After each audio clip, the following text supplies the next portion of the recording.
سلام، به کانال یوتیوب ما خوش اومدید. من ناهیدم. منم حسامم. موضوع این قسمت ریاکت به ریالیتی شوی کارناوال شو قسمت 1. بزن بریم. اول دارم خود راجع به این صحبت بکنیم که چقدر اسپانسراشو قشنگ داره معرفی میکنه. خیلی جالب واقعا. یعنی به نظر من خودش یه تیکه نمایشی داره و این منظر من خیلی جذابه. میشه اینو من داشته باشم؟ امین تمام وایسا کارت دارم. تمام وایسا اینم خیلی کارش قشنگ بود واقعا. اجرای خیلی بالی داره بچه‌هاش. آره من خیلی دوست دارم. همین که مثلا شما داری کسایی که کارهای مثلا اکشن ما رو انجام میدن، اسمش یادم رفت، بدلکارن میگم، بدلکاری ها رو دارن انجام میدن و تو میای از صحنه که اینا دارن کار میکنن تمرین میکنن هم میذاری. به نظر من خودش یه معرفی خیلی قشنگه واقعا. خیلی قشنگه. آخه چجوری؟ تو فقط آخه چجوری؟ آخه مگه میشه؟ نه مگه اینکه دارم خواب میبینم. واقعا عاشق این کاراکتر عروسکیشم. واقعا ببینید خیلی باحاله، خیلی باحال. یه تیک اصلا نصف جذابیت برنامه کارناوالو به نظر من برای من تو این میبینم. نه تو نصف جذابیت برنامه کارناوالو تامین. تو من گرده باد. خب آقا حسام جان، میدونی که رقابت بین گروه علی اوجی و امیرمهدی ژوله است. من عاشقشم. دو تا گروهی که اصلا هیچ ربطی به هم دیگه ندارن در اجراهاشون، ولی خب بریم که اجراشون رو ببینیم.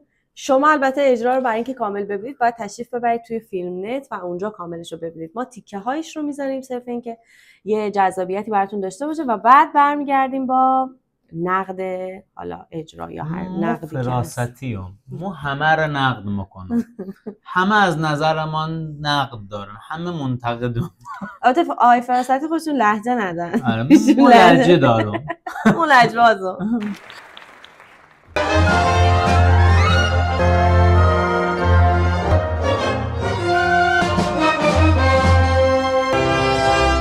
خب استاد نظر شما چیه درباره اجرای؟ از نظر من اینجا آقای اوجی به نظر من یه اجرای خیلی خاصی بود. خب و اینکه میتونیم بگیم یه اجرای خوب خیلی مثلا معتبر بوده توی قسمت یونیک بود به قول تو. آره ولی چیزی نبود که برای ما دلنشین باشه. برای من دلنشین نبود. منی که اصلا خودم به آهنگای سنتی خیلی علاقه دارم، به خود آهنگ خدای شجریان رو بیشتر میطلبه. مثلا میتونست یه همچین اجرایی بیاره. بعد فیلم هایی رو آورد شاید اصلا ما تا حالا ندیدیمش. خب ببین از این جهت که اینها دارن سینمایی فکر میکنن و سینمایی جلو میرن که شکی توش نیست و اینکه چون حالت مسابقه داره و ما باید اجراها رو با هم دیگه مقایسه بکنیم، باید ببینیم که این اجرا تا اون اجرا کدوم دلنشین تره. از نظر اجرایی ببین مثلا من خودم آدمیم که مثلا کنسرت های سنتی و اینا نمیرم چون تو اون خط نیستم.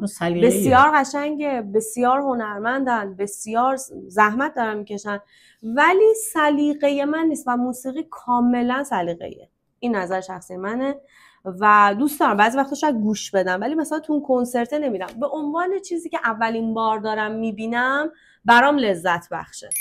استاد بخش دوم اجرای گروه امیرمهدی ژوله. افتخارش، من عاشقشم. البته آقای اوجی هم بسیار بسیار بازیگر خوب و طنازیه به قول معروف. خب ولی طناز چه قشنگه چشمات، طناز چه اگه یه روز بری سفر بریزه پیشم بیخبر بعد یه سوتم میدن دستت میگن اصلا نگران نباش، افتادی تو دریا سوت میزنیم ما میام نجاتت میدیم.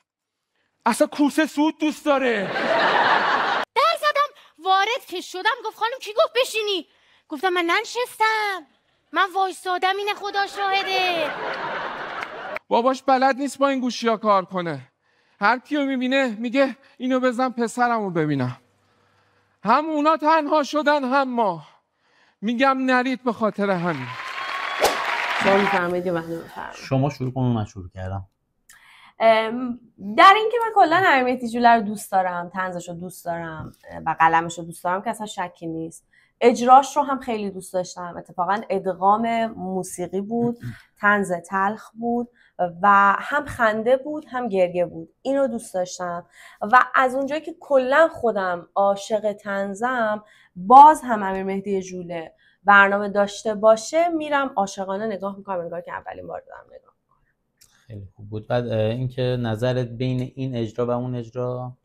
ببین دو تا سبک کاملا متفاوته و ما از اونجایی که عموم مردم هستیم که قراره که درباره این چیزها بحث بکنیم، صحبت بکنیم و نظر بدیم، پس نگاه اصلا نگاه تخصصی و داورانه نیست از نظر من. نگاه کاملا سلیقه‌ایه و خیلی جاها ممکنه حتی محبوبیت اون شخصی که داره اجرا رو میکنه دخیل باشه در رأی مردم.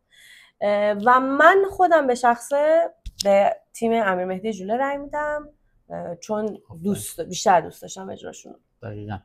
از نظر منم که اجرای آقای ژوله بسیار بسیار زیبا بود. من چون خودم آدمی هم که کلا موضوعات اجتماعی رو خیلی دوست دارم، چه در قالب طنز باشه و چه مشکلات جامعه رو میگه، من خیلی به این چیزا بیشتر علاقه دارم تا اون اجرای آقای اوجی. به نظر من خیلی عالی بود اجراشون. من اون چیز سوالی که از تو کردم، من که همم میدونم من طرفدار آقای ژوله‌ام و رأی صد من آقای ژوله است تو این دوتا اجرا. چند تا موضوع خیلی خوب میتونم از توی اجراشون بهتون بگم. واقعا مثلا اون آخری که اصلا میگم بغضم گرفتم. مهاجرت نکنید دوستان، واقعا نکنید، ما نمیتونیم. دوستانی که منزل ما تشریف میارید، ما اینجا یک آب خالص نداریم.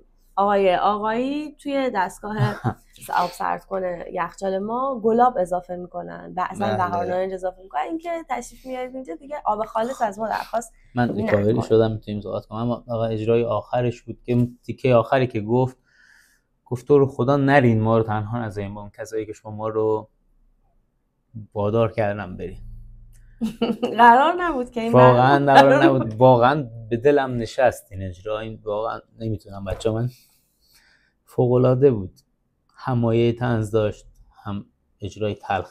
چیزی که این روزا داریم هممون تجربه میکنیم. دوستانمون از خانواده‌مون دارم میرم، ببخشید بچه، واقعا ببخشید، جدی کات. توی قسمت بعدی شاهد نقطه نظرات مردم نسبت به اجراها و همینطور نظرات من و حسام هستید. پس اگه از اینجور ویدیوها خوشتون میاد، لایک و سابسکرایب یادتون نره. تو قسمت بعدی میبینیمتون.